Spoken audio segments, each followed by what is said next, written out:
said something to the nurse. You might be on mute. Yes. Okay. Yeah. All right, Bill. Okay, guys. Barbara, we have got, Jacob could not be here in person. He can't vote because state law does not allow him to vote if he's not here. But he can advise, he can ask comments, he can ask questions, but he will not be a voting member tonight. But we knew he'd be important for both of the projects in front of us. So we need to remember he can only hear us through that. Okay. And that's the only way we can hear him. Jody, if Hey, you guys, are can I ready. get one of y'all to close that door for me, please? Somebody? Very much.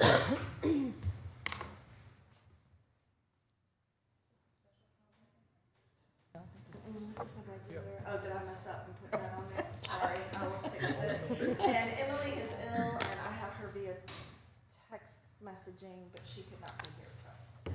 Okay, great. So, welcome to the January 13th, 2022 meeting of the Decatur Historic Preservation Commission. I will call roll with each commission member answering present. John Allison, Jacob Woods, Present. Rebecca Poole Burns, Present. Barbara Kelly, Present. Lynn Schubert, Present. Bill Stone. Present. I'm Dodie Hall, and we have a quorum present. Dr. Swope is the city's preservation specialist. Thank you to everyone who is attending today. Your involvement in this commission's proceedings is vital to the effectiveness of this process. There is a copy of the agenda out front if you would like one. Historic district designation means your neighborhoods have been recognized by the United States government, the state of Alabama, and the city of Decatur as being architecturally or historically significant to our community. Historic districts are not created to prevent changes, but rather to ensure that the proposed changes are appropriate to the individual property and the districts as a whole. The Commission's responsibility is to review the appropriateness of all proposed changes. The Preservation Commission has written standards and regulations that guide our review and our decision-making. These guidelines and the Commission's decisions have the force of city ordinance. You can access our guidelines along with the application forms on the city's website. Our hearing process is as follows. Number one, staff will present the applications. When they read your name and property address, please be prepared to come to the podium. Staff will present the application and staff assessment of each request. The staff assessment results from a review of the application from someone who exceeds federal qualifications as published in Title 36 of the Code of Federal Regulations, Part 61. Two, when staff is finished presenting the application item, the applicant and or designated representative will then state their name and address and provide any additional information or comments regarding that application item. The Commission may ask clarifying questions of the applicant at this time. Next, we will hear any public comments on that particular application item only. Number four, after public comment has closed, the chair will entertain a motion and the Commission will discuss and dispense with that application item. Number five, the staff will then proceed to the next application item and so forth. An approved certificate of appropriateness, or COA, will be issued in the form of an email that CCs both the applicant and the building department approximately 1 week after this hearing. The document will outline and reaffirm what was approved and that the project has met the guidelines of the Commission. A COA must be issued before a building permit can be obtained. Denied COAs will be sent via certified mail to the property owner's address filed with the Morgan County Revenue Commissioner's Office with details outlining the reasons for the denial and additional information. If any changes to your project are anticipated after the COA is issued, it is the responsibility of the homeowner to contact staff and she will help guide you. In some cases, you may be required to submit the changes for review and issuance of a new COA. If your project or a portion of is denied and you are not issued a COA, you will be issued a letter stating the reasons for denial. You may resubmit an application with revised plans for the next meeting. There is an appeal process for a denied COA as well, which is spelled out in the municipal ordinance under sections 1825 and 1892.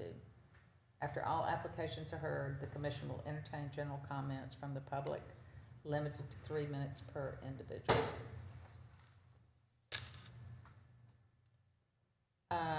Minutes from November 10th? No, December 9th. December 9th. Motion for approval? I move. Second. All in favor? Aye. Earlonne, will you review the pending COAs for us, please? And a reminder to the commissioners and to let our applicants know, the commission architect could not be here in person. He is dialed in, so he can hear everything when you're at the podium speaking. And he has all of the images. He's got the packet, he's had that to review.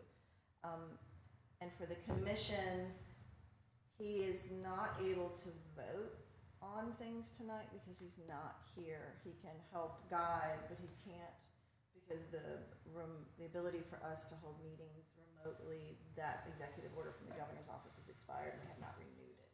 So I checked with legal on that today. So voting members are in the room, and then Jacob is more like a technical advisor for this evening. Okay, so. Are we clear for you, Jacob? Yes. I know you're excited to be doing this. So, okay, so the fast track COA approvals since our December meeting, 651 Moulton Street East, a new roof, and then later a COA to replace some termite damage siding in kind. 601, the Girl Scout Little House, they have a new roof. Yay. So, it looks fabulous. 914 Ferry Street, they're temporarily removing the rear porch windows. It's an enclosed porch, and then they're just gonna repair and then put everything back in, and rotting trim in kind. 421-6, that's Mr. Duper's property. He had a poured concrete retaining wall to replace an existing one that was damaged that holds up the alley. And 825 Grant, which is Perrin and Jones, that was an amended COA to include a rear brick fireplace that was not to be seen from the front of the house, but that COA project has shifted and y'all will be reviewing it tonight. We have 2 administrative items to cover before we move into the COAs. It's January. That means we need to have election of a new chair and a vice chair. Dodie has served 2 years as chair. That is typically the max. John Allison has served 1 as vice chair. Each has indicated that they are willing for a replacement to come on. So their commission needs to make a decision and vote.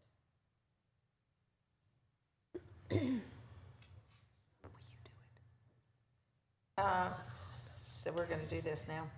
Okay, I would like to nominate Lynn Schubert for chair. Can I second it or anything? Second. All right, discussion. I'm not sure I want to do it. Okay, I'll do it for you. Okay, we've got her for a year, so then we need a vote on that. All in favor? Aye. Aye. Any opposed?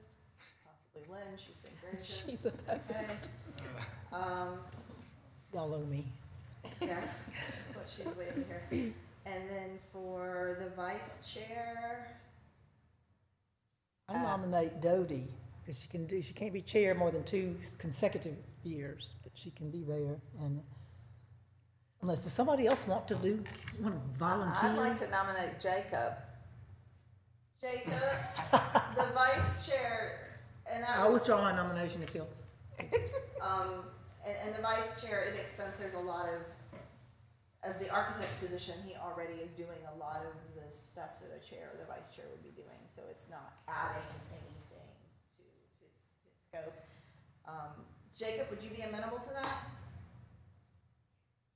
It would basically mean if Lynn is gone, you would fill in for that evening. I probably could. I was hoping to get my feet a little bit more wet before I accepted that, but, It's better just to dive right in. Yes. So I guess I'm jumping into the pool. Okay. Great. You can always lean on John very heavily. Yeah. Yeah, I think leaning he's, on Doty. well, Jacob. I'll stop there. Okay. Yeah, he was still on one of the distribution lists, and I had a very pointed email from him yesterday reminding me that he did not need to be on that distribution list anymore. So Lynn nominated Jacob, and Jacob looks like he's willing to entertain. Do we have a second? Second. No, you did. No, No, I'm Doty. not. I got the wrong I one. should say, no, I did not. And Second. then Lynn seconded it. Okay. All in favor? Aye. You're it, Jacob. Yay. I know you're excited. Thank you. So that means Lynn will actually take over the meeting from here on out. I know Doty's excited, she can pass the gavel. You didn't tell me that. We have one more administrative item to cover before we move on to the COA. The HPC meeting time, our other city boards and commissions, they meet earlier in the day. And it causes some challenges for us to be meeting so late in the evening because we have to have IT staff overtime. I'm on overtime, legal is on overtime, and security guards are on overtime. Makes really good sense to me. Yeah, so, I mean, it was fine when we were meeting off-site and none of that existed, but to have the tech ability to do everything else. So 4 p.m. the room is free. It's 4 p.m. and that's when some of the other boards meet. Is it 4? They just meet on different days, different weeks. Is that Same day, something- second. Same Thursday, same time, it used to be 4 instead of 5:30. I mean, we probably will still run occasionally into 5:36, but it'll get everybody out the door sooner. Yeah, I love that. Let me get a motion on that, just so we make that official. And a second and a So vote. move. Second. Doty, all in favor? Aye. Okay, 4 p.m. and it will start next month. I will send out reminders next month for everybody. So pending COAs, 825 Grant, Perrin and Jones.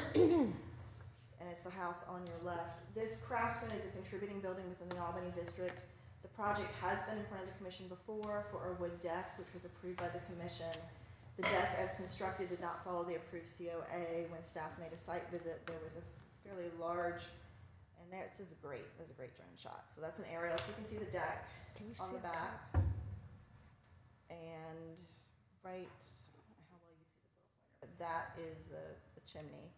This gives you an idea of the fireplace and some of the construction they were working on. So staff placed a stop work order. Building department also became involved because there was no permitting for it. So I've discussed this application several times with the chair and the vice chair and the commission architect. The applicant, here you can see, this is where the deck extended beyond. It was flush with the house, and this is the extension. So it's So let me stop you right there, Caroline. That our agreement when we approved your COA last month, Taylor, was that would be flush or in a little bit from the corner of the house. Is that correct? that is correct. And the posts were new, and we'll get to those in a second. So I figured that he was getting ready to cut the posts down, but there was discussion about keeping them tall. And then there was the outdoor chimney. And I had actually reached out because they were under construction on the chimney. So I had actually reached out to the chair and said, well, if the chimney can't be seen, the fireplace can't be seen from the front, can I go ahead and authorize that so they can finish that work? Because that doesn't impact the size of the deck. And Doty concurred that that is something that I could authorize. There is chimney work that is on the short list, although I don't think we've ever talked about freestanding. That's kind of a new one, so I'm going to go back in and look at our ordinance and materials a little later on that. And I did. The building department, they have their own sets of rules and regulations, and one of them is the chimney has to be above the height of the house because it has to make sure that it's moving everything in the proper direction. So we can come back with more information on that. Or the nearest roof line. Yeah. So the building department has been involved with this as well. Adding a rear porch, which is now where the direction that he's moving to on this project, is doing a screened porch for better entertaining space, with a small section of this being a deck still. Is considered an addition by the HPC standards. So the action requested is he would like to retroactively expand the rear deck beyond the boundary of the west wall. Staff does not have the exact dimension right now. But the as-built photos show the current construction to build an outdoor fireplace and to roof and screen part of the deck, turning it into a screen porch. So for design review standards under additions, section 16, new additions will be compatible with the size and scale of the building. The addition should be visually subordinate to the building, allowing the building to remain the principal focal point of the site. For location, additions should not be made to principal elevations. In this case, it's the rear. Additions at the rear of buildings, such as additional enclosed living space, wood decks, and porches are appropriate if they are minimally visible from the street. Side additions may be approved if located towards the rear of the building and not readily visible from the street. Design, additions should be architecturally compatible with the historic character of the building, but typically should not seek to replicate the historic design. The use of accurate period designs can compromise the character of the historic building by confusing the visual records of its historic development. Contemporary designs for additions that meet the guidelines of this section and draw from the architectural vocabulary of the buildings are encouraged. The intent is that additions blend in with the character of the historic building while at the same time expressing their contemporary construction. And that typically has not been a challenge with screen porches. And then shape, additions should be compatible in shape with the existing historic building. Typically, buildings in the district are rectangular. Likewise, the shape of the roof on the addition should be compatible with that of the historic building and have a similar pitch. I should add, he would love to talk roofing with you because he is a roofing person. So, careful what you ask him because you're going to get a lot of detail on roofs. Staff findings. So, under size, the additions at the rear of the building. It's not necessarily subordinate, though. It's the same height. It actually projects beyond it slightly. Proposed design has a cross gable at the same height as the original structure. The commission has historically required that additions not reach the peak of the main roof line to show that they're an addition and not part of the original structure. Additions have typically been required to set back beyond the main exterior sidewalls of the structure. And the commission can review how that fits in with the as-built for the deck. Design. Basic design details in terms of massing appear to meet the requirements. There are not sufficient details on the porch, how the porch gable would be treated, the porch support design, the porch railings and deck screening. We're also currently lacking roofing details on how the roof would tie in and if the rafters would be exposed, boxed, how those eaves are handled. Shape, the shape of the proposed addition appears to be compatible. The canted corner of the deck portion has already been approved by the addition, by the commission, excuse me. And so here is a view off that back.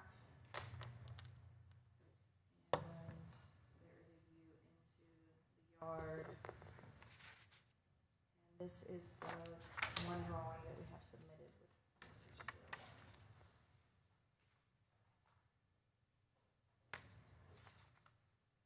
Used a lot of colors. Yes. I will turn it over to the commission for questions and comments. Why are you making the back porch extend beyond the edge to which seen from the front? What's the reason for that? Well, it's up underneath the roof line, and I figured. But it's still visible from the street, isn't it?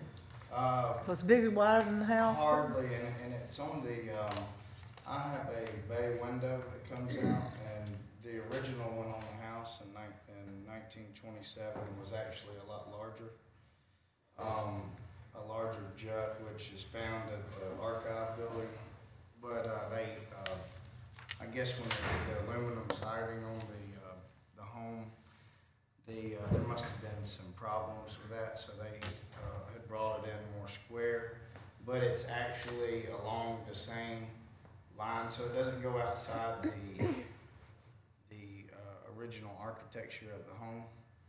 If you're looking at the roof overhang as being part that's not behind that. If your roof comes down further, that's where you're gonna, that's why you've gotten it. Well, if it's screened in on the side, what I'd thought about, one, they have some nice evergreens, and I thought about putting it right here. But there's also a pipe that's in the ground right here going along the house in the back. And like the natural person I am of being a man, I went bigger instead of smaller. And so I said, well, we could tie in some stuff from some nice wood just to tie this one section in with no screen to make it look really nice and conforming, but not tying in and taking away from the original house. So this particular room right here was an addition after the home, it seems to be. It has a flat roof over it. So this is a flat roof as opposed to a gable roof. And so this is actually what my intention was to keep it as a support area. And these are 6x6s. They're sitting on footers like we discussed. And I tried to keep them nice where they wouldn't be damaged later. But it's all tongue and grooved, and it's built for an elephant to hang out on it. Taylor, I have a question I meant to ask you. Yes, ma'am. Have you checked with the building department? Is that meeting the setbacks for the 5 feet or whatever they require? It is.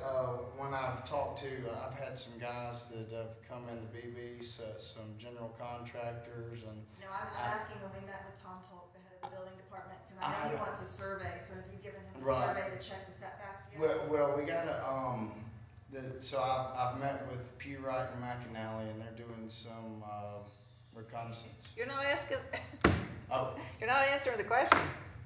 Please, Well, listen to the question and answer the question. The planning department, I think, is what we're talking about. Does it meet the setbacks? Do you Yes, do you ma'am, know it yet? does. Has the building department confirmed that it meets the setbacks? Have you- yes, ma'am. Mr. Polk, with our brief meeting, less formal, he's less concerned about the side setbacks because we have that with the existing bay window and the roof line. He's more concerned about the rear alley setback, which is 25 feet, and I'm 35 feet away from it. So it wasn't too big of a concern for him. It wasn't too big of a concern for, so he's approved this, is what you're telling me? No, ma'am, it was a very casual encounter where I've been trying to figure it out. I There's think we might require that you to have a lot of an hands official involved. Yeah. approval, yeah, And, from the building department. I think we, right, I think the building department is it tiers into things, and the building department's gonna be a lot more serious with numbers. well, no load kidding. plates. It's what it's supposed to be in And terms of building, which is what you're doing. So I think we're gonna have to require So I think it's. a letter from the building department saying that you've submitted your survey, that it meets the setback requirements before we can really approve much of anything. You don't wanna have to tear Well, it that's down. fine. Yeah, you don't wanna tear it I live on down. Down Street most of the time, and that'll be fine, I got plenty of time.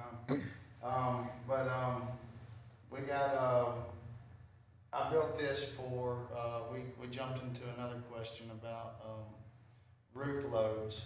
So these beams will be supporting the primary, load weight of the gable roof and, going all the way back, and as you Did we can see see the the roof? construction, so. Do you want me I've to show got- a picture of that? Do you want me to pull up a picture that you drew?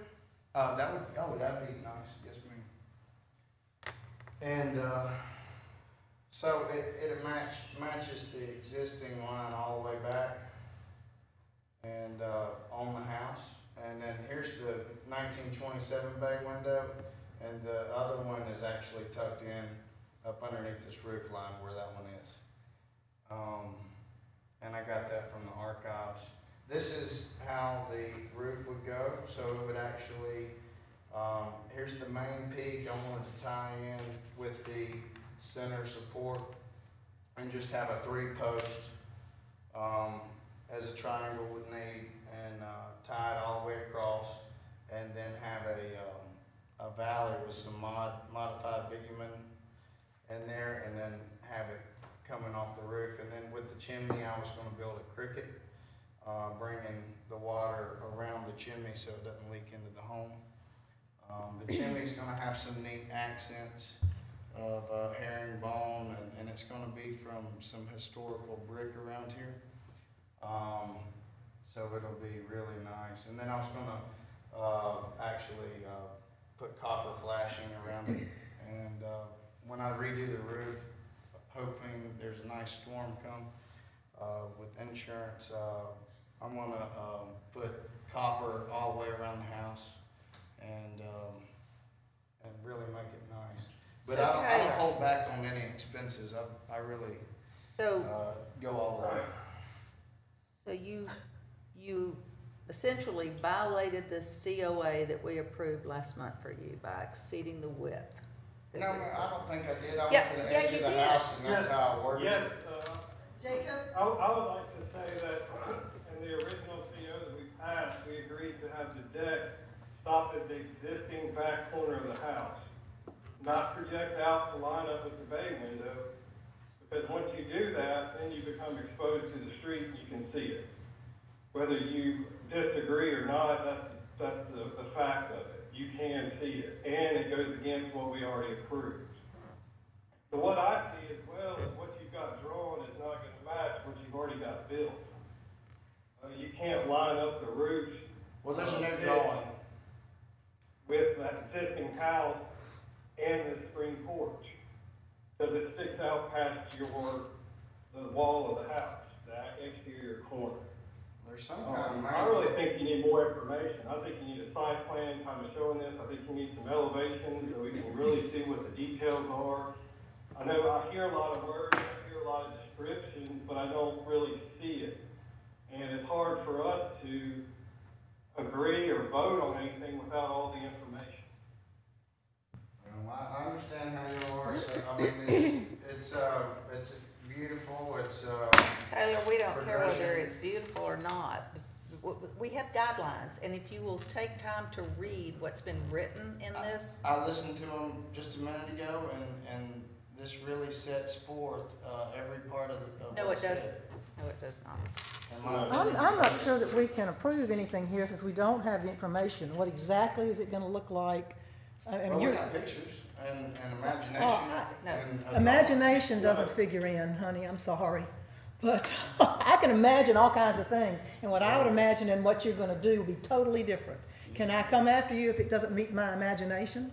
Well, I'm not mean, I haven't come at y'all with anything. Well, it's right, you haven't given us much of anything. I move that we defer this until we have more information. It looks good back there. Yeah.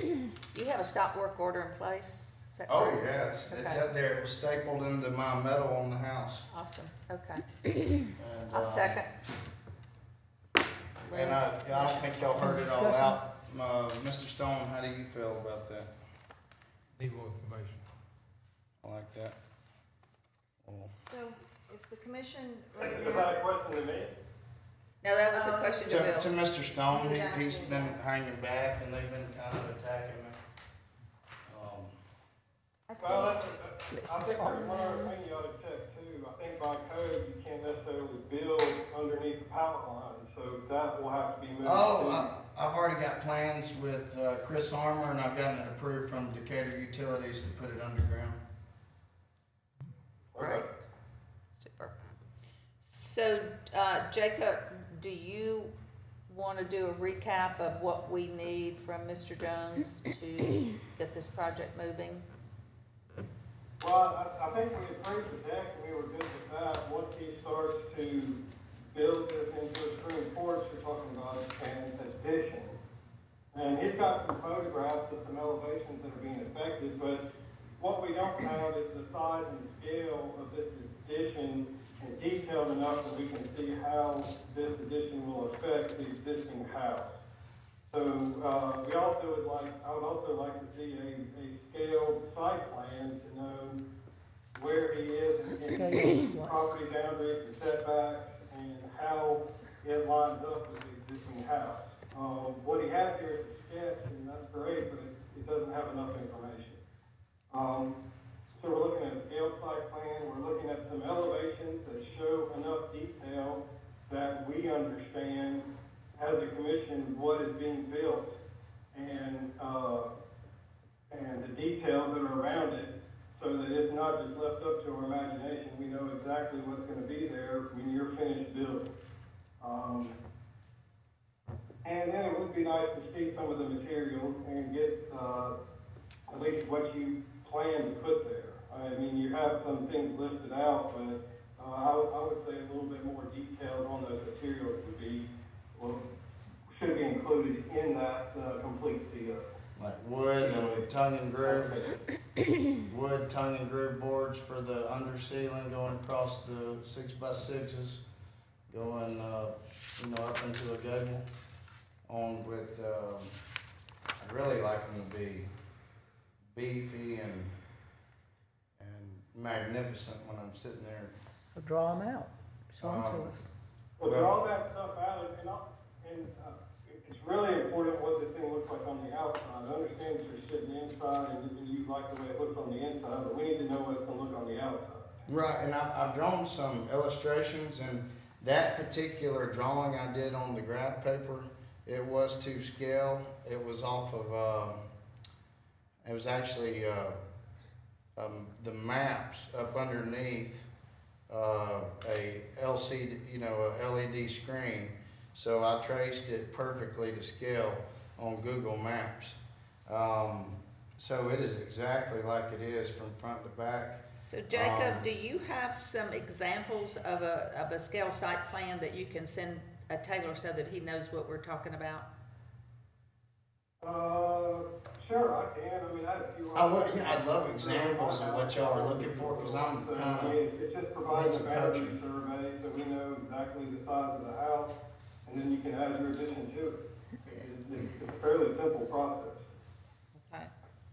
So when I review my But yeah, I mean, notes, I could definitely send him an example of one. so when I Okay. review my notes, this is what I'm hearing from the commission. Let me know if I've missed anything. Scaled site plan, that's dimensioned, that Shingles. addresses the building as is on the site, and then where the addition comes into it. Images of the elevations that also include finishes, like how the railings will be finished on the porch, if they're railings or if it goes directly to beams. And also the roof, how it ties in on the roof. Did you send materials? I'm sorry. Yes, I did. Some So materials. is that it? If I got everything?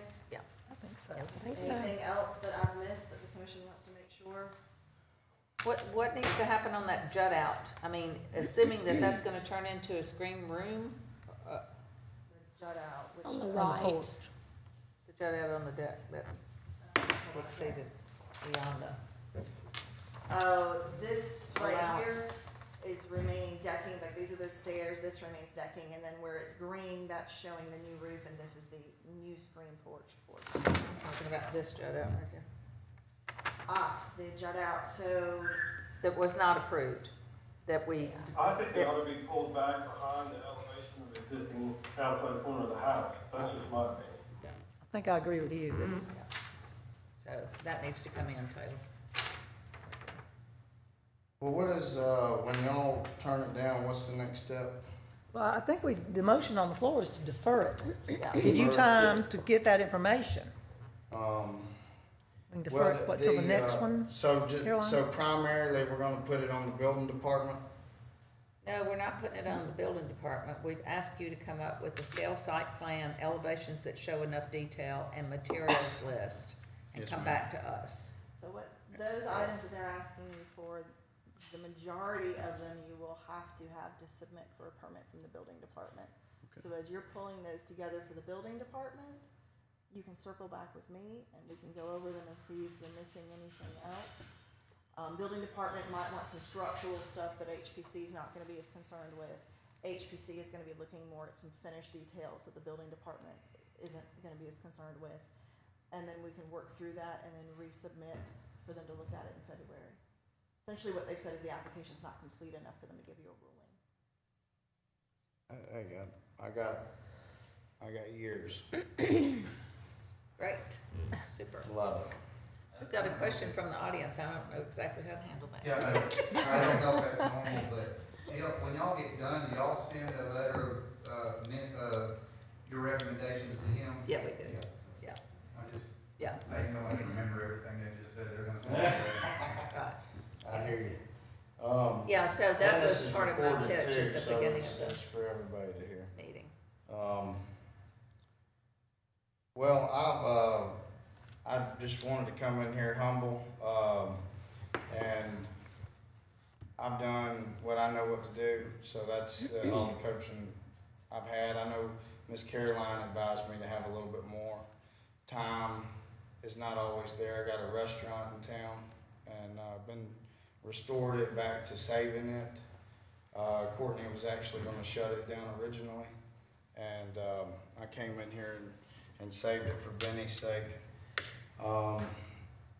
I love historical stuff. I actually won 2 U.S. Hickory Opens, and I am all about preserving history Okay, and I think you've got a list, or you will have a list of what it is we're looking for. and progressing into the future for everybody to have a better living environment, and just having it to where people feel like they can go ahead and improve their homes. Some people don't have the time that I do to cruise around and draw something like this, or the finances to even pay for somebody else to do it. So I think you find more decline in the long run than progression. And right now I'm highly progressive everywhere I go. Right now, I believe, Miss Caroline, we got a little project where we made an offer on a building on Bank Street, and it's highly historical. It's a 1903. It's got 4 historical apartments. I plan on restoring those back to their glory.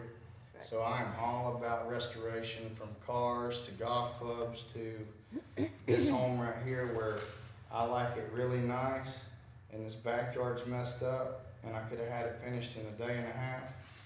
And Taylor, you are living in a historic district, and you have to abide by the Historic Preservation Commission guidelines. It's not our guidelines. They come from the federal down through the state to us. yes, So ma'am. this is not a vendetta or anything else against you. It's just, these are the guidelines. We are here to help people abide by them. That's all it is. Yes, So ma'am. I hope you'll take some time to review Caroline's write-up about this and where you are outside of those guidelines, and take those to heart, Yes, ma'am. because she spends a lot of time pulling this stuff together. Well, And so for it to fall on deaf ears, which is what it's sounding like to me, you don't want to hear about how to conform to the guidelines. You just want to do what you want to do. no, ma'am, that's not true. It's what I it's- heard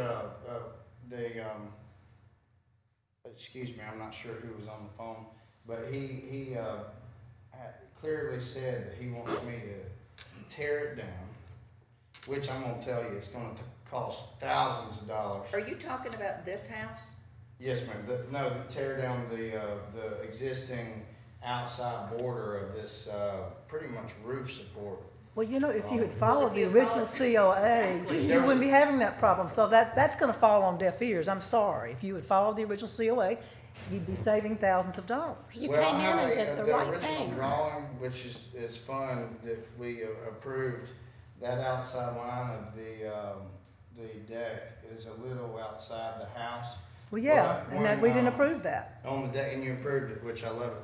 No, we didn't. Cause I Yeah, got it. But the other thing is when you look, into the guidelines of what y'all have going on, it's like, block figures and Tetris. And it's an overhead view of the home, and I'm staying within the home on this particular project, and I'm not going outside that bay window. So when we I'm get talking down about into, the actual structure of the house, not the bay window. Does that porch meet the bay window? Does it touch the bay window? And how well, far down is it's in it? line of the street, so if you're Okay, but standing, it you doesn't should be able touch to it. see it. And the bay window from does the- not go all the way to the ground, does it? Does your bay window hit the ground? I'm not sure. Tell you it doesn't. So, Yeah. So that's the issue, is however you look at that, you can see a bay window, but if you look along here, you're gonna see the porch. And that was not in the original COA that was approved. and I wish we had time to go back and review the records and tell you how many people that are doing additions on the back of their houses, we've required them to go in. And we gave you permission to go Even. so, Well, luckily, in the long term, hopefully we can come to some kind of I'm reconciliation. sure we will. We I'm can sure with the we will. information from you. Yeah, Under, staying in parameter of the roof line from the overhead view. And that's that's how it looks in the documentation of the, Taylor, you are not hearing us. That's never going to get approved, ever. In line with the house. That's it. I don't know how to be more plain or more blunt with you, but I'm telling you, no matter how long you talk, no matter how long you stand up there, and it's not gonna be much longer because we've got other things on our agenda, you are not gonna do a jut out. I don't think it's just, no, it's within the house. Well, it is. Let's go on. It's within the house. 701 Line Street. And I wanna make sure that I did have a vote on that. I was gonna say, did we defer. vote on the Yeah, defer? let's make sure. It was put in by Lynn, it was seconded by Doty.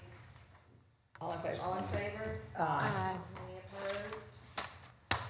Okay, well, I will follow up with you next week, I'll make sure you get yours. I will follow up with Jacob and make sure that you get the images that you've asked for, Yes, ma'am. and then we will circle back.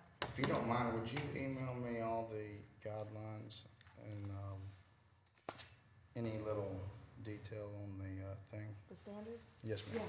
I can Thank send you you. those. Okay, Appreciate you. okay. All right, thank you. Yes, ma'am.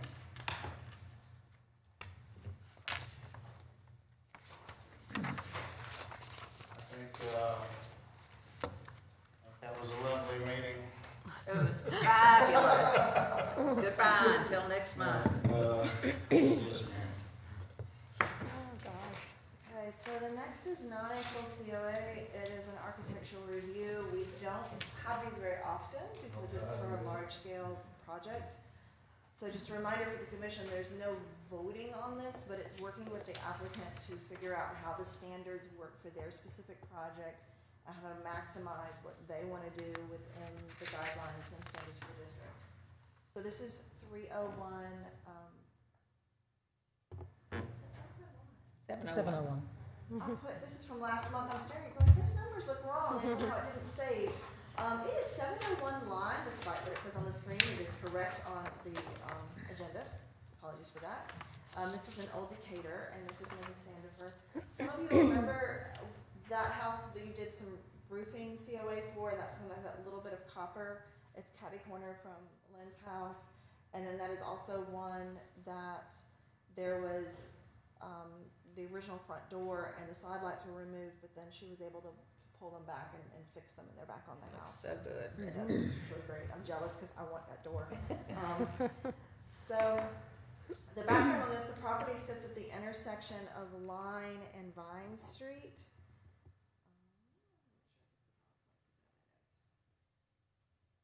In the Old Decatur neighborhood, it's a contributing late Victorian structure. The front porch is actually Craftsman era. It was probably put on 20 to 30 years after. Probably the original Victorian porch rotted off.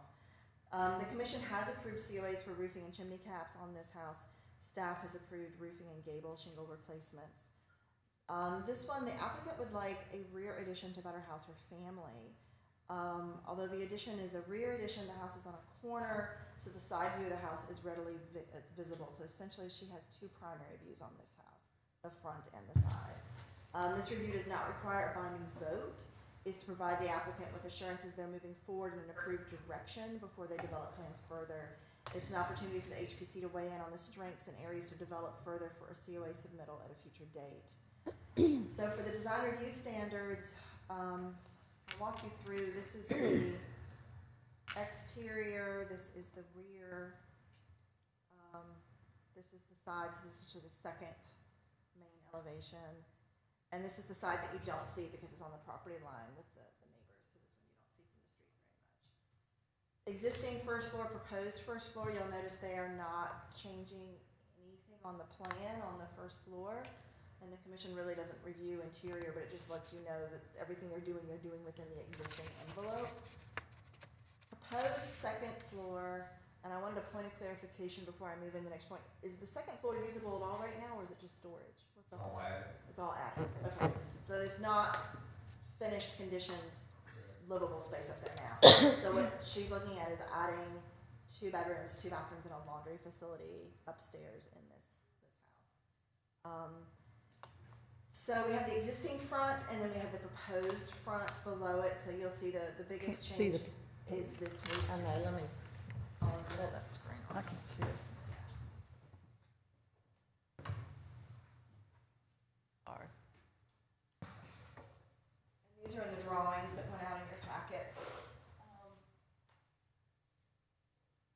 the front of the house, you see they're adding a really large cross gable that's the same height as the main hitch roof. And I put that red line in to show you approximately where that would hit. So that's just me sort of, and remember, it's not the elevation they showed you was a perfect flat image, whereas with mine, it's gonna be canted because it's what you take from the street. This is the existing left side, so this is the second elevation that they have, that's on the cross street. And then the lower shows the proposed left. So you'll see they enlarge the cross gable that has the really unusual eye-shaped window, and then they change it from a hip roof to a gable roof. Sort of approximately. You start to draw it in. Existing right side and proposed right side. So right now there's multiple changes in roof line on that right side. They would be smoothing all that out to create a larger addition that's going to give a large cross gable onto that hip. It was hard for me to draw it because it's just the person that took it had a very limited space. But that's kind of roughly where the lines would end up. Existing rear and proposed rear. So you see the large cross gable there, and then they take the small off-centered cross gable near the back door, and they center it and make it a full-size cross gable. And again, that's skewed because the angle is a tough angle to show. So I can go back, and then I'll walk through some of the things. There we go. I'll go back to this photo. So for the design review standards, additions and size, new additions should be compatible with the size and scale of the building. The addition should be visually subordinate to the building, allowing for the building to remain the principal focus of the site. Location additions should not be made to principal elevation. They're not doing an addition on the front elevation, they are working on the side. Additions at the rear of the building, such as enclosed living space, wood decks, and porches, are appropriate, providing they're minimally visible from the street. Side additions may be approved if located towards the rear of the building and not readily visible from the street. Design. Additions should be architecturally compatible with the historic character of the building, but typically should not seek to replicate the historic design. The use of accurate period designs can compromise the character of the historic building by confusing the visual record of the historical development. Contemporary designs for additions that meet the guidelines of this section and that draw from the architectural vocabulary of the building are encouraged. The intent is that additions blend in with the character of the historic building while at the same time expressing their contemporary construction. It should be recognized that additions to historic buildings represent an important design challenge that will have a lasting impact on the character of the district. Shape. Additions should be compatible in shape with the existing historic building. Typically, buildings in the districts are rectangular. Likewise, the shape of the roof of the addition should be compatible with that of the historic building and should have a similar pitch. Staff findings. Character-defining features for this house are the irregular plan, irregular small gables, the unusual, likely added eye-shaped gable windows. So they're historic, but they're not vintage to the era of the building. And the main pyramid roof. Based on the commission's standards, an addition needs to be subservient to the main building, be clearly readable as an addition, and not remove or duplicate character-defining details. Size. The addition is at the rear of the building, but it's not subordinate. Most houses we're going to see like a one-story addition coming off the back. Yeah. I think the challenge to this one is sort of what they need the house to be and the size of the lot. I think all these things are making a challenge. The proposed design has a massive cross gable at the same height as the original structure and removes the historic cross gables from each side of the house. The commission has historically required that additions not reach the peak of the main roof line to show they're an addition and not part of the original structure. The left side addition is proposing removing all the small character-defining gable on the house and enlarging it significantly beyond the proportions of the historic house. The rear elevation of the house currently is a pyramid roof with a small offset cross gable. Proposed addition removes the offset gable and places a large symmetrical gable. Design. Standards clearly state that new construction should differentiate from old. The continued use of wood shingles on the proposed addition does not follow the standard. A different siding, or maybe siding that matches the material of the main house, so like a horizontal plank, could be used, but changes in width could maybe differentiate the addition. The commission has also used occasionally a vertical board to divide additions, so you might have the same siding, but there'll be a vertical board. That we did use one, I believe, on Prospect when they added a master bath a year or two ago. That's how that one was differentiated. Let's see. The basic shape of the proposed addition appears to be compatible. The primary challenge for this project appears to be addressing the scale and the relationship to the historic elements. So I will we have both the homeowner and the designer who's working on the building, so I will let them come up to the podium so that you can hear them better and sort of start to work through this project.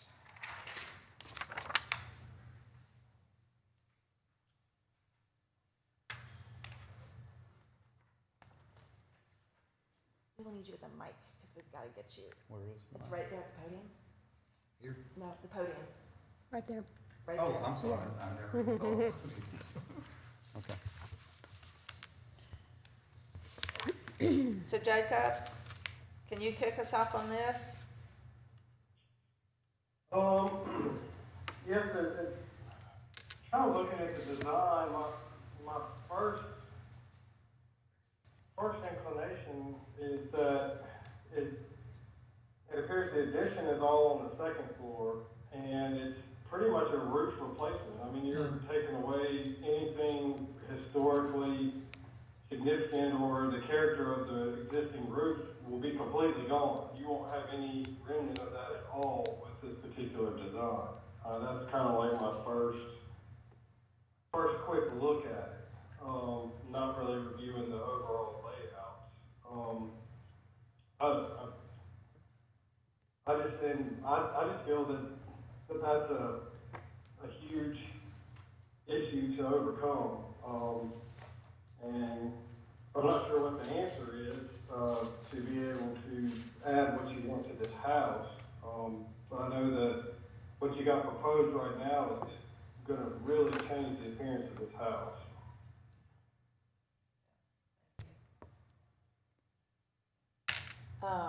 And I understand you came into this not realizing right. the guidelines of Yeah. HPC. Yeah. So tell me what your feelings are. Okay. Is there a way to go back and rework and kind of abide by the guidelines, Yeah. or? I don't honestly think so, but I just to let y'all know, I own a drafting company that out of Huntsville, so I'm used to using Huntsville guidelines and such. I haven't ever done any indicators, so I do understand, all your requirements and what you ask for, and I understand the procedures. I didn't realize about the different materials and to make it look like it. You didn't want it to blend in, so that part, of course, is easy. It is totally. I just want to clarify some things. It is a total roof reconfiguration. Nothing's done on the first floor as far as y'all are concerned. We had to add a staircase, to get up there and such. But the whole addition is upstairs. And what it was, Ms. Sandifer asked for, living space, and all the requirements she asked for just dictated all this roof, being redone and such. And so when I got done with it, I told her, I said, I just don't know if the historic committee is going to like this, because it's just, it's just, I felt the same way you do, but I didn't know how lenient y'all were or what y'all would think. So we came to you and talked to Ms. Caroline about if we were anywhere close or not. So that's why we're here today, and so just trying to get everything under that one roof. We had to expand it, and I agree with everything you're saying as far as it totally looks different. And I was like, we went from a hip roof to a gable roof basically, and so I agree with you. I personally don't know unless me and Ms. Sandifer sit down and rethink, maybe cut back on some of her requirements and such. So. Hey there. I just want to say that I'm just looking for space. Anything you can do to help me, I want it to stay in the historical and the roof as much as we can. I'm just looking for space. So I'm open to whatever you suggest to try to. Question, and I'm your catty corner neighbor. I have not been, it's been years since I've been inside that house. Is there any, you're putting it all right now, the 2 bedrooms, bath, et cetera, upstairs. Mm-hmm. Is there any way that you could bump out part of the downstairs? I know you don't have much backyard, Well, but, you know, then maybe that way you would not have to have so much space up there. And you could put maybe one up there, you know, and then have. I haven't another- studied that option because we were just concentrating on the roof, and then when we got it all done, had my concern. I'll be 100% honest with everybody.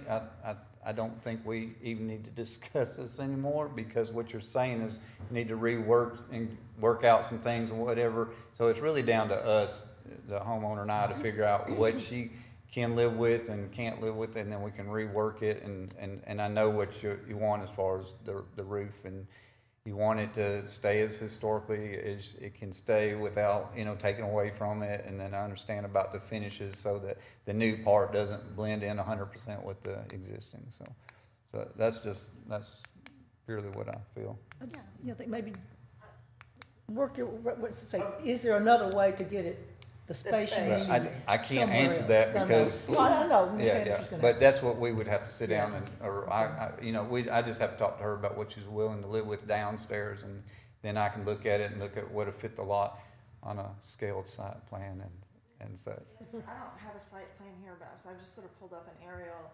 Is this pretty accurate on the lot? I mean, do you have a fair amount of space back here? Because what I'm hearing them say is if it's split and maybe the boys' rec room is downstairs, Yes, which ma'am. would give you a really nice master suite by yourself, that might allow you to work within that existing, or most of that existing space upstairs, and then push part of that requirement back down to the first floor. But I don't know what your lot's like. The picture's not. Yeah, we do have that backyard, we got lots of space back there, but we got that little building right there. Do we have to keep this little building? What's building, yeah. It's like a little shed in the back. Hold on, let me see if I can get a street view.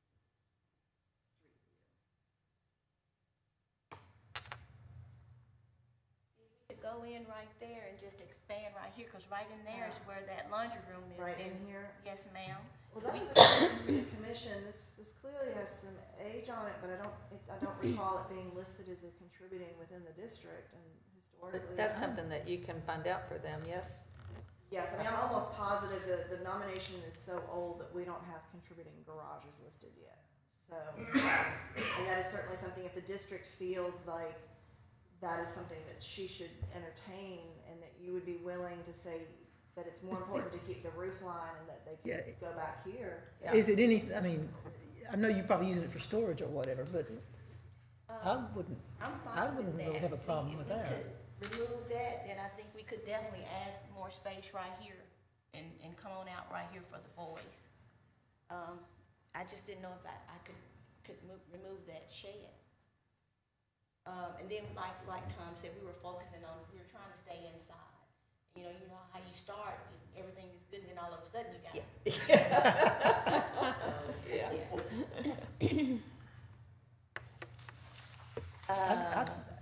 I wouldn't Okay, have so this problems is gonna be a removing that. continuing conversation, I think. Yes. So, can you check and find out about the shed? And, or are you saying that it's not, or that it's, I mean, not this minute, but. Find out this minute, give me a second. Go into my files. I have a question about that. What about the setback if you go out where the shed is? I mean, what's that? It's gonna be 5 foot, I believe. That's- Jacob, you would know, is it 5 foot setback from the property line? Probably on the side, And, the side yard, I'm not sure about the rear. Okay. and we I just think got the through rear is talking about how 20. additions needed to be I know. separate of the I house. think the year- I think the year is, I think it's Well, but, I mean- 25. Which makes me think of the hyphen again, if we're gonna get into. There, yeah. Well, it doesn't, I mean, it would still be, I don't think she's talking about a full-size addition equal to the house, but that is something, like, if you're gonna go off that back, they don't wanna see, what I'm hearing them say is they don't wanna see something come straight off the back that you're gonna see when you walk down the street, if that makes sense. So there's gonna be a setback on that side. Right, Um, and I'm aware of that. let me see, I think that was discussed with the last. What applicant. is y'all's required or suggestion? Is it, I don't know what the proper word is, but is it 6 inches or a foot difference off the corner? often? I think, I think at least once or twice the commission has had to do flush for some structural reason, and then they require some breaks in the vertical board. But I think historically, y'all are looking at, Jacob, is about a foot setback typically what the commission has looked for to indicate that it's a, this is where we need John with his institutional knowledge. Yeah, I don't have the full, I guess, experience of what you guys have done in the past on everything, since I'm kind of new to the commission. But I do think a foot would work. It could be less. It would just kind of depend on the design. I think that's something that could be in a further communication on what the final design is. And it's kind of hard to answer at the moment, because I would like to see the full scale of the addition and kind of how that lays in. It might be able to be closer to a foot. Okay. The more I think about it, I'd rather do a foot anyway. You're gonna have 4-inch quarter board, and it's only gonna leak 2 inches, so, you know, go ahead and make it a foot and have Okay. plenty of room, so. I just pulled up the Excel chart, so the house is listed, the garage is not listed, in part because we have such an old nomination, so that is helpful, at this point. At a garage? But, and I suspect the garage itself is not original to the house, it was built later, and it is still historic, but, it's not, district standards don't address those as much. Doesn't mean the commission shouldn't take that into consideration, but we have some beautiful historic carriage houses in the district. I would say this is probably not on the scale of some of those. If you were gonna be looking at all the garages and outbuildings in the district, some of them contribute to the district more than others, and so the real question then becomes, does this existing outbuilding contribute more to the district to the point where you could not put an addition on the house that would remove the outbuilding? I think that's the question for the commission to consider. There's probably one other thing I would think about as you're going through this. According to the design, the house was built in 1905, and looking at the structure of the house and how it was constructed and the foundations, your proposal is also converting an attic space into a occupied floor, which changes your loadings. Changing the roof can change the way the wind affects the house. So you could not only, depending on how you do your additions, you could really affect the house, its existing structure, and the foundation. So you just kind of want to look at all that as you're doing your design work. Right. I am used to doing that. We would have to resize the ceiling. It's designed for a ceiling joist, so we have to put in floor joists and then make sure that everything's bearing on load-bearing walls, and what aren't, they'd have to add additional support in the foundation and such. So, yeah, I agree.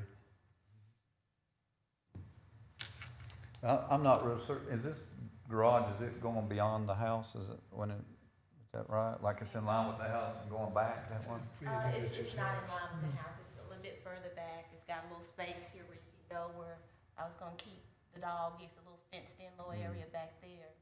So it's past, it's not in line with it. Okay. So what, I don't know if you understand, if that came down, the house would stay in line as far as setbacks and everything. It would be, well, a foot, better than whatever the side yard setback is. So I don't see that being a problem. But I haven't studied her lot at all because we're purely working on the roof. If the property lines taper or something, then we would have but I'm used to doing all that. I would draw a 2-scale site plan and everything and get that. you ought to talk to the guy that was here earlier. I wish I had had a business Did you card. have, I used to say, do you have any cards we can send to him? Yeah, here's his. Yeah, call him. Okay, so on this, then, I don't know how accurate this is a Google Earth, but this is showing that existing garage pretty much on the property line, but if that's removed, we could easily be looking at an addition that comes off, in this area. Or depending on what is desired, even a small hyphen with something larger back in this portion of the lot. So I think there's some possibilities to explore. She could also decide that she wants her master suite to be connected by hyphen and put them in the attic and then have a whole section of the house to herself off. Yeah. Which would put her master bedroom on the main floor, which would give you more possibilities as you stay in place in the house as you get older, and having to go up attic stairs. Yeah. And just sort of shove the boys up there with a big media room, and then you don't have to worry about adding a lot of windows because they're gonna be keeping it black for whatever. Oh, crazy yeah. things they do. So it sounds like there's probably a couple different ways you could play with this and sort of see what is gonna work best for you long term.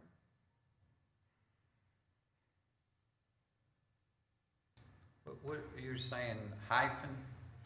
So in Um, historic preservation terms, sometimes what happens is when they have an existing historic structure and they want an addition, if the addition's gonna be very large and there's concerns about how it intersects with the historic house, they'll do more like a narrow enclosed hallway, almost like when you have a garage attached, like an enclosed Yeah. breezeway of glass or solid, and that's called a hyphen, and Okay. that connects to a larger structure that's pushed further back. Hmm. So on this, there could be the possibility, if she wants a master suite on the lot, if there's room at grade, to do a small hyphen, then do a larger addition pushed back that can be screened more, and then that leaves your attic free for essentially a rec room.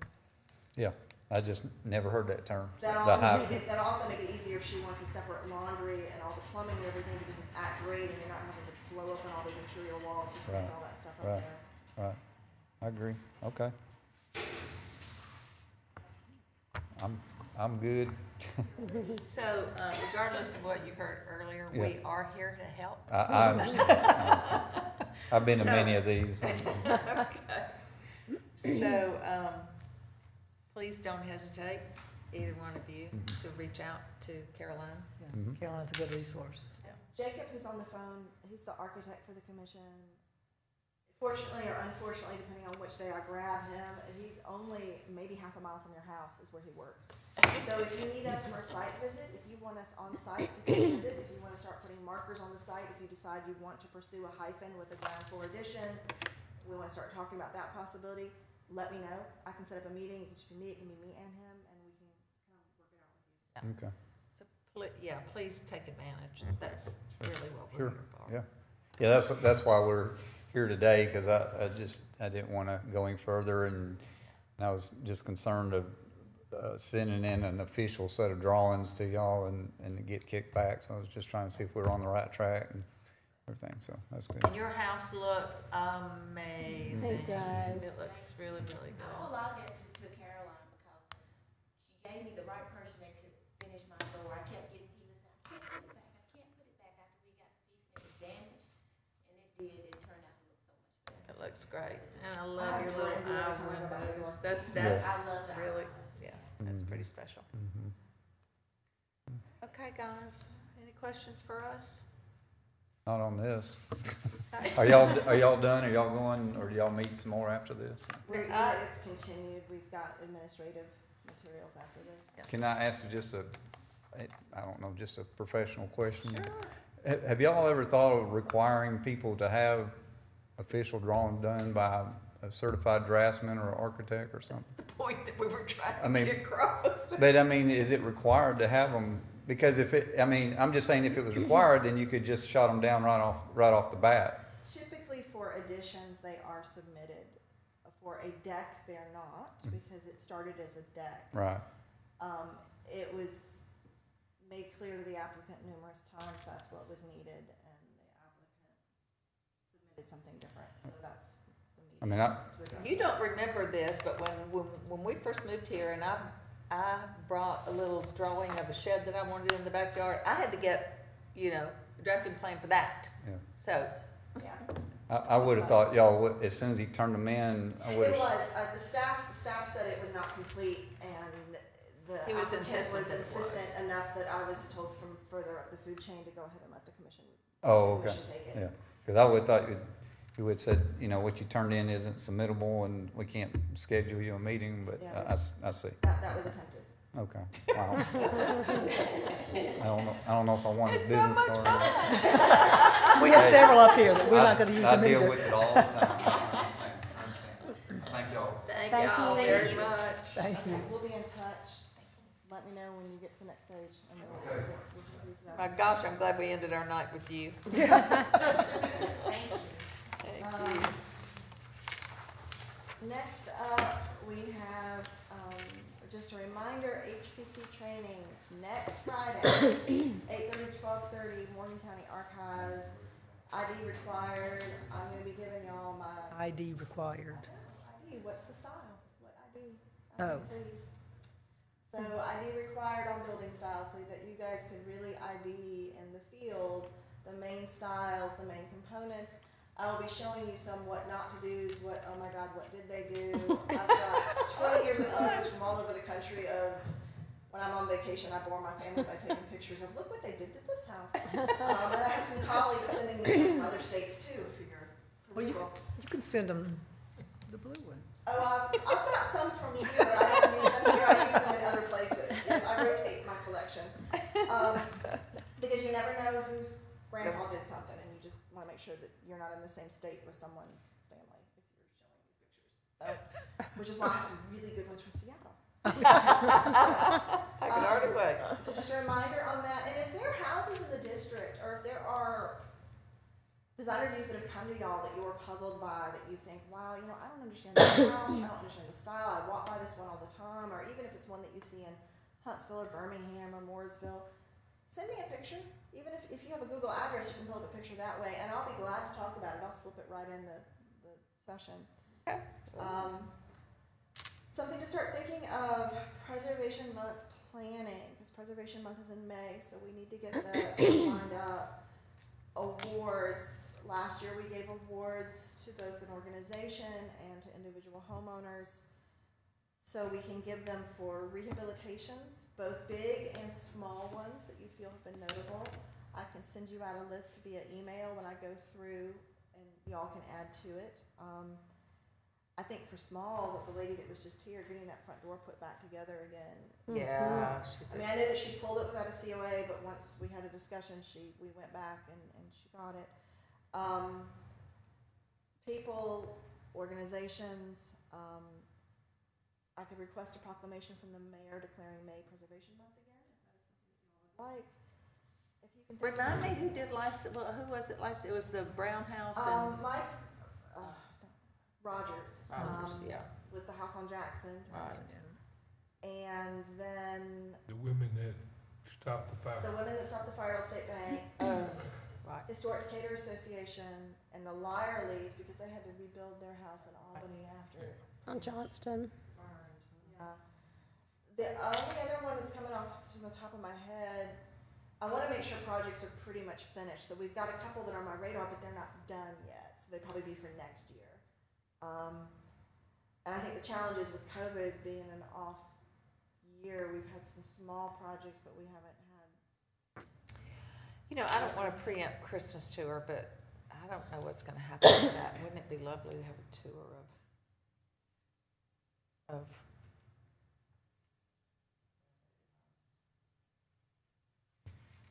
Gotta get the There are HDA on board with different- that. I think Dodie just signed herself up to chair home tours. I know, right? really. I think Mike Rogers, and, well, I mean, I know they're really wanting to do, what's going on with Christmas? I haven't been to an HDA meeting, so. I is don't that- know. My house and Mike's, they were both supposed to be on the tour this year, and then obviously they did not proceed with the tour, which is fine because now maybe I'll have curtains by the time it's on tour. Right now I've got the Walmart collection in each room. So But you know, the time I had my house on the tour, the things that I was most proud of, nobody noticed. And they were looking at one of them was the switch plates or whatever, which were from Walmart, I think. I mean, where they came from, and somebody said, I really like those, and I'm going, really? So, yeah, so people see different things. Yeah, but well, and the fact that my kitten has decided when he was trying to help me exterminate a bug that he left a 3-inch long rip in the shears as he. So, and I just have left them there because I don't really want to buy shears that are custom made to have him for 2.0. But we have not heard yet what they have planned for this year. They are having their big annual meeting later this month. I used to chair a nonprofit where we were a preservation nonprofit. So there was a historical society in town, and then there was a preservation nonprofit. Decatur isn't really quite set up that way, but there were two different entities. The historical society did a home tour that was long-standing. They had done it for decades, and it was always Mother's Day weekend. or right around Mother's Day weekend. We ran one, and it ruffled some feathers because they felt like they were being usurped, but we ran one in the fall, and we themed ours. We did it every other year, and we themed it based on style. So one year it was all Craftsman. One year it was all Foursquare. Oh, And it's people could see, because it was really designed to teach. So it wasn't so much, it was like, okay, these are variations on a style, and then we went in, we had a sponsor for each house. So we picked, there was one group of homeowners that they had a great house, but their kitchen was like a really bad 1980s. And so they were very uncomfortable. They didn't want people in the house because of the kitchen.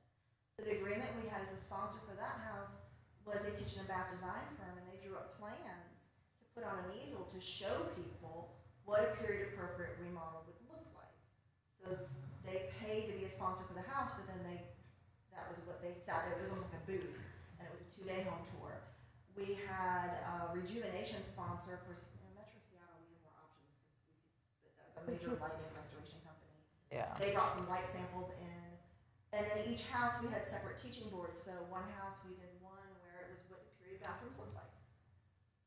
You might not want one. This is what they looked like. So if you're going to take those features to make them work, this is how it could work in a Craftsman era house.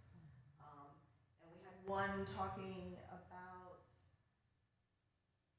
kitchens, we had bathrooms, we had one on sleeping porches, because some of the houses had sleeping porches Yeah. that had been converted to explain to people. We had one where they could see, we had the one house, we always had one house, if possible, that was in progress. So that would show people one that was sort of ripped apart. Now and it went well. I mean, it was a lot of work, and it was a larger city, so the bigger the city, the more housing stock we had to pull from. When I worked with the Historical Society, my house out there was on their tour 2 years back to back. The first year it was gutted. I mean, it was gutted. We had a 3-story hole we had to block off in one part to make sure nobody died. And we exposed all to wiring. So here you have a gutted house. So like one panel we did, this is the history of the homeless who lived here. One panel was, let's talk about old wiring. Look, this is nothing to, this is what it looks like. This is why you think about it in your house. We had one on kitchens where we had drawings of what it would look like. That one cracked me up because the next year we had people camped outside 45 minutes before it opened because they said they'd been waiting all year to see what was going to happen in that house. But it worked really well, and then next year was the follow-up, mostly with people going, we can't believe that you did this in a year, because I guess they were expecting it to take longer. I thought it was the best pressure ever to get the contractor to finish. So any chance of us getting that done on that house on Ferry Street with the Huntsville people that bought that? If the commission would like to reach out to them, we can try. You need to think about what we're asking I mean, them that's for. just a disaster. And it might. The one in 700 But I block. think the challenge with that one is because it is going to be a flip, it's not the owner who will be there to show it when it's finished. There's no guarantee Right. that whoever purchases Right. it. Are they still up for state grant funds? Technically, they are. I think they have met their first, but they will have to go through certification at the end, and I do not know. Well, let's if reach out to they'll them. be able to make it. Let's reach out to them. All right, so I will get you their I contact love that info, idea. And sort of see. And I don't know what they're doing on the inside and how historically accurate. All I know is every time I ride by there, all the windows are open. It drives me I crazy. know, I've notified them and. It drives me crazy because I took piano lessons in that house. Okay, I will get Dodie their Take the contact info. worst house in the neighborhood and give them a reason to make it better.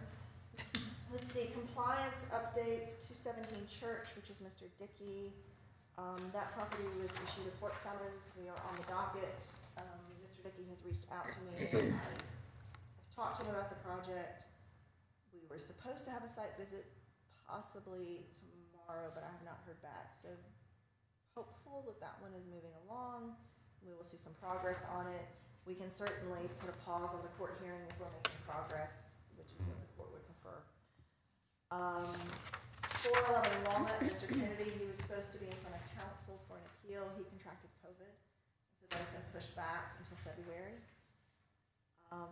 510 Walnut, Mr. Herford, he was sent another certified letter and an email, but there has been no response. So I will reach out to legal on the next steps with that one. Is that Have to. Bank Street Decatur resurvey. So as you can imagine, when people come into offices at City Hall, it's a little bit like being in a family home that nobody's ever give a good thorough cleaning to. So I get random calls from people saying, hey, we have this file and we thought of you. And it's normally somebody's cleaning out a file cabinet and found something that got shoved in there 30 years ago. Well, I got a call from the planning department, hey, we have some old photos of the Decatur Bank Street neighborhood. Do you want? I was like, no, come get them. They've been mounted on foam core sheets this big. So there's like 4 giant foam core sheets, but all the photos are from the early to mid 90s. And it's probably maybe 100 plus photos of houses. Oh my Some of which no longer are there, some of which have changed. The photos vary in quality, but they're still photos. So thankfully we had not resubmitted to the state yet for the resurvey.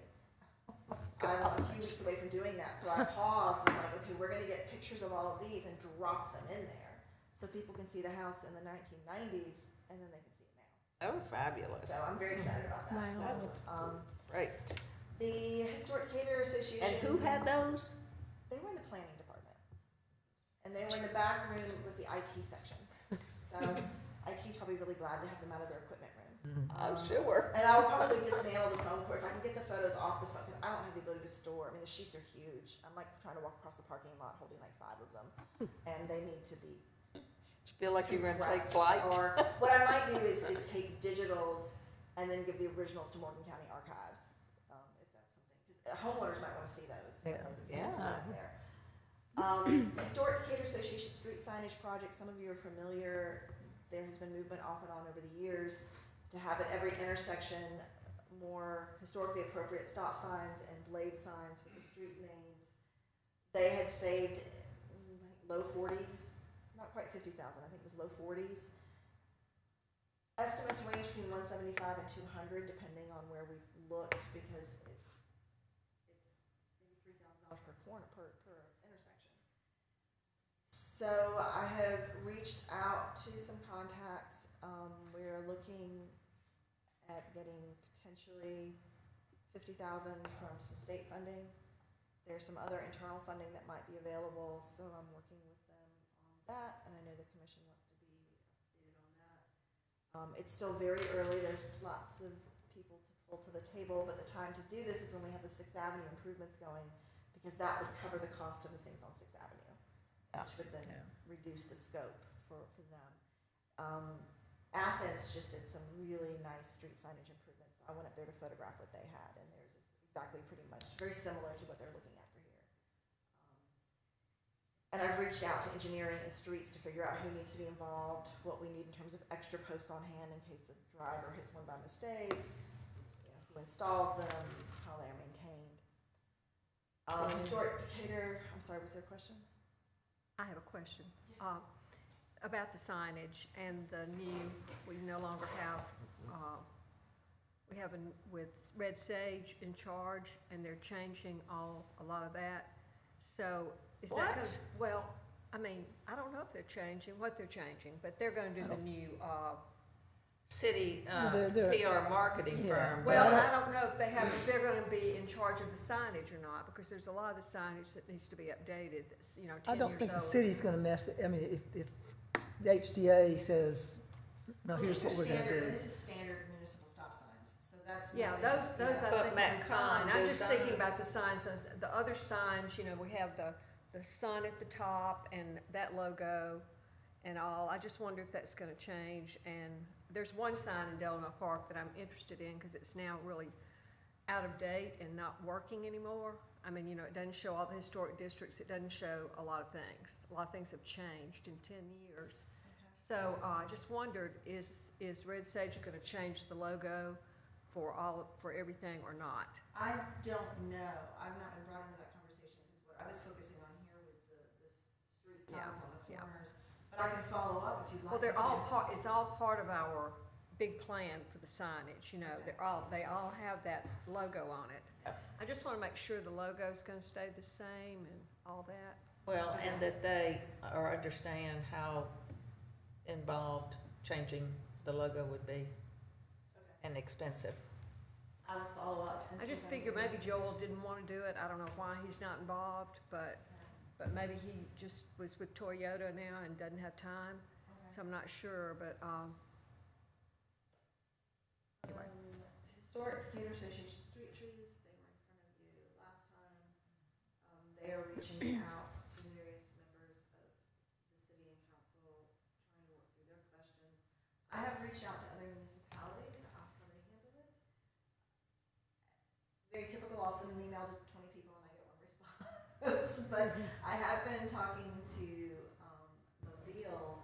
They have an urban forester. They have a street tree program, but they're putting trees in homeowners' yards. Is what they're doing. So and I want more information. I heard back from their main preservation person who gave me the info for their urban forester. But that person I can't reach, probably because they're always in the field working the trees. So I have additional follow-up questions. But she did mention that one of their plans and one of the things they're working on is actually getting trees planted in people's yards versus the median. So I wanted to get more information on that to see if that's sort of where they are going on theirs. I'd be interested to know the comparable sizes of the yards versus ours. Yeah, depends on, And- every house is And, different. Yeah. the right of way. Caroline's And, got a perfect house for it in the yard. My house, I couldn't put it in the yard, it's just too Right. close.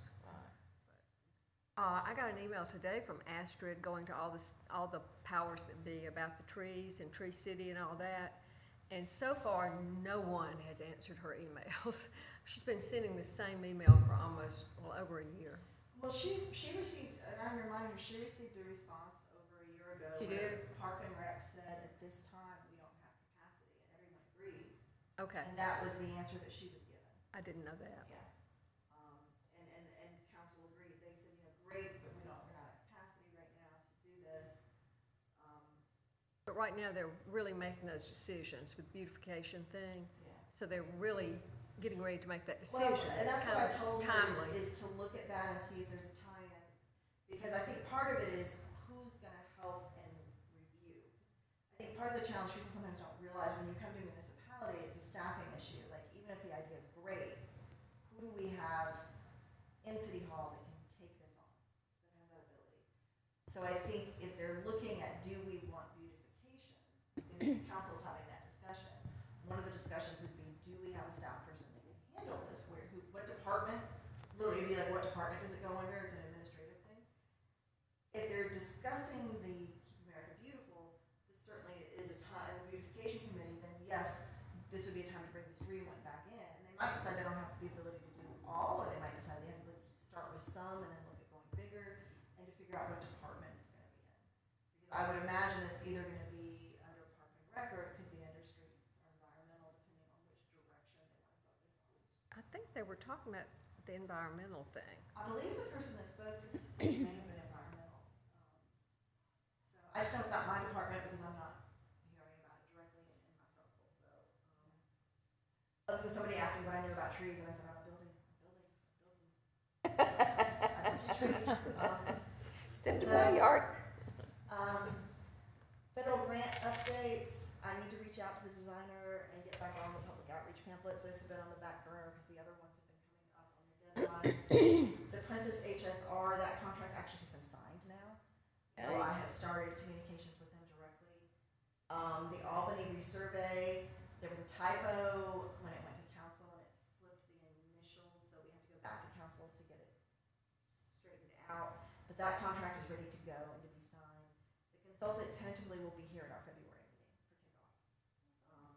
That is what we are tentatively planning at this point, and we've already started working with her. I have drop boxes. I've introduced them to John Allison, both the Princess and Albany resurvey, so they're beginning all their materials. State grant updates. The Princess received additional funding for more window repair, so I'm helping them with that. Carnegie contracted. Both of them received about another $10,000. So they will both be doing essentially Windows 2.0. They're going to continue working on their Windows. The Girl Scout Little House, as you know, we received $15,000 for that. The windows are finished. They have a little bit of painting to do on one section. And they have the Lexan sheets over them. So they removed the monkey bars. Oh, Monkey great. bars on there. And they have the big sheets of Lexan storm protection on there that also keep people from breaking in. There's a new roof. The roof no longer leaks.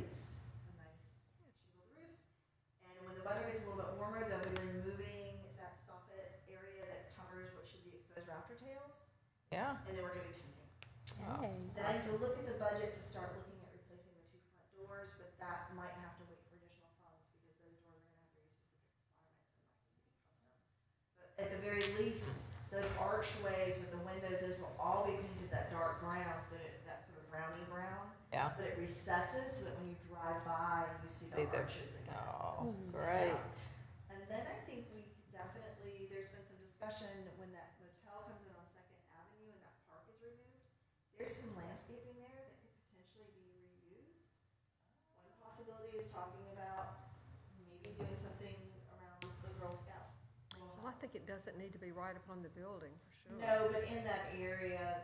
I've asked Clint for that, those plants, I mean, for the park, or really for somebody, we can't just let them. Well, and at the very least, Delano Park would be, if Delano Park should have first right of refusal. Yeah. On what's there. Because they are municipal, it is municipal property, just moving it from one to another.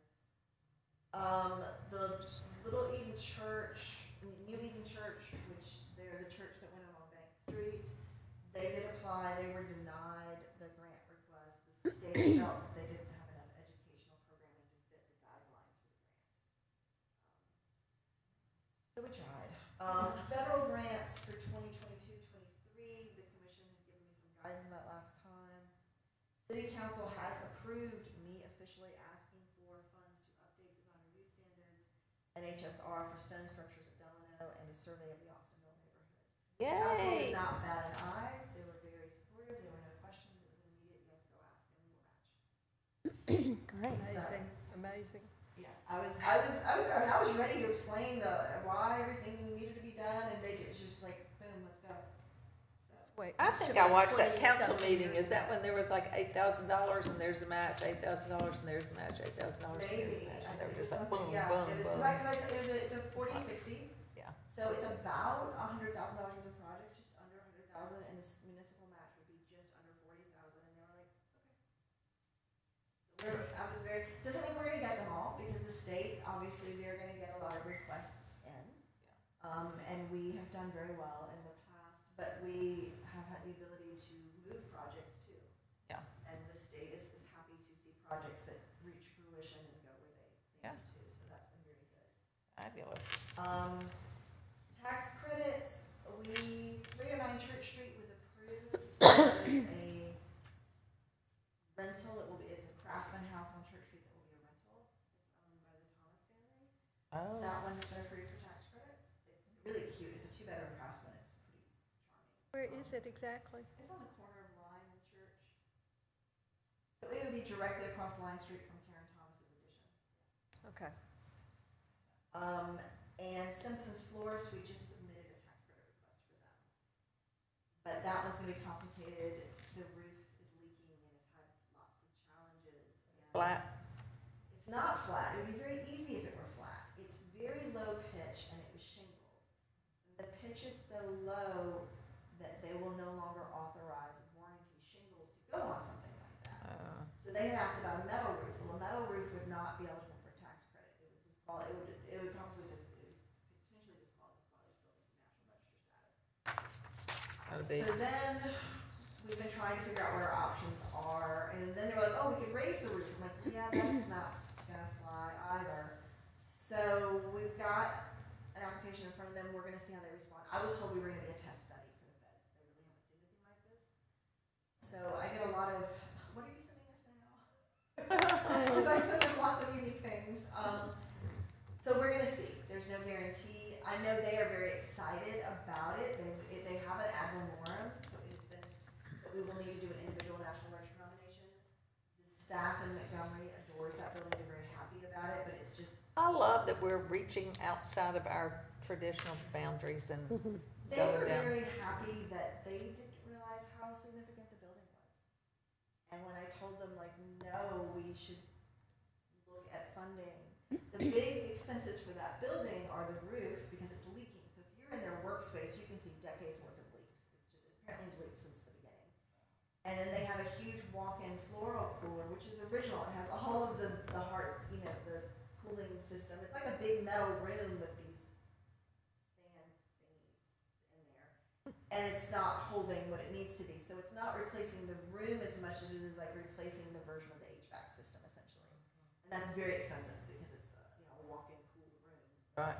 And basically that's what needs to be replaced. And I was like, yeah, that's like HVAC. I can get you 45 cents on the dollar for that if it meets there. And thus far that seems to be okay, but we're still waiting. This is unusual. They don't get requests like this very often. So it's lots of, well, we haven't seen one yet. We're gonna have to convene with our peers to see. And they do hold the bar. They're holding it increasingly higher and higher. When I first started doing this, my first one in 1993, 94.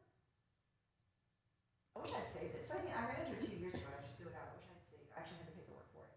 It would never fly by the standards they use today. It would not even. So it's just the field has shifted.